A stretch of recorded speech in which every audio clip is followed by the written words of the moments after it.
Harta pusaka beku bertahun sebab tak faham siapa waris.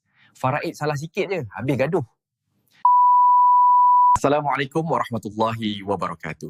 Kita kembali dengan siri penerangan asas ilmu pewarisan 101. Dalam episod-episod sebelum ini, kita telah bincangkan tentang faraid, hibah, wasiat, penama dan wasi atau pentadbir. Hari ini kita nak bincang satu konsep yang selalu disalahertikan, iaitu waris. Dalam budaya Melayu, bila kita sebut waris, selalunya kita fikir anak, isteri, suami atau keluarga terdekat. Ada pula sesetengah tu, sekampung dipanggil waris. Tapi menurut syariah, maksud waris itu berbeza dengan pahaman budaya Melayu kita. Dalam Islam, waris tu ditentukan oleh hukum, bukan oleh rasa dekat, ada hubungan baik atau siapa yang menjaga si mati semasa dia hidup. Jenis-jenis waris dalam Islam. Dalam syariah, waris dibahagikan kepada beberapa kategori utama. Antaranya waris fardu, waris yang bahagiannya telah ditetapkan secara khusus, waris a'asabah atau waris sisi, waris yang mendapat baki harta. Satu lagi jenis waris iaitu waris gantian, waris yang menggantikan tempat waris asal dalam keadaan tertentu.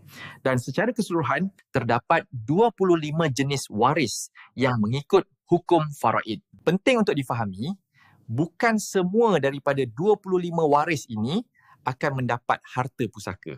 Pembahagian waris mengikut faraid bergantung kepada struktur keluarga si mati. Siapa yang hidup pada masa kematian, siapa yang telah meninggal dan pertalian keluarga di antara mereka. Dalam satu keluarga, seseorang boleh menjadi pewaris.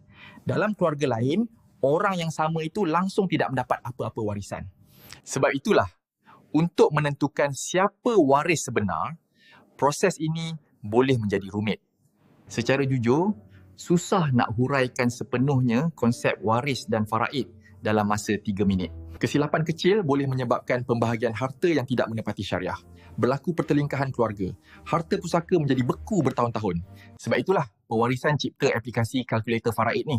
Ia tolong pengguna kenal pasti waris yang layak, faham posisi waris ikut syarak, membuat pengiraan bahagian yang diwarisi, mengelakkan salah faham sejak awal. Ia bukan menggantikan mahkamah atau peguam, tetapi membantu anda faham situasi waris dengan lebih jelas, teratur dan pantas. Dalam masa beberapa minit dah boleh siapkan. Langkah pertama untuk urus harta pusaka dengan betul ialah kenal pasti siapa waris yang berhak. Dalam episod seterusnya, kita akan lihat pula isu-isu lain yang sering berlaku apabila waris tidak difahami dengan betul. Gunakan aplikasi pewarisan.my untuk membantu anda merancang wasiat dan pewarisan dengan lebih tersusun. Modul kalkulator faraid di dalam aplikasi pewarisan.my dapat membantu mengenal pasti siapa waris yang berhak dan bahagian mereka. Modul ini boleh digunakan secara percuma oleh semua pengguna.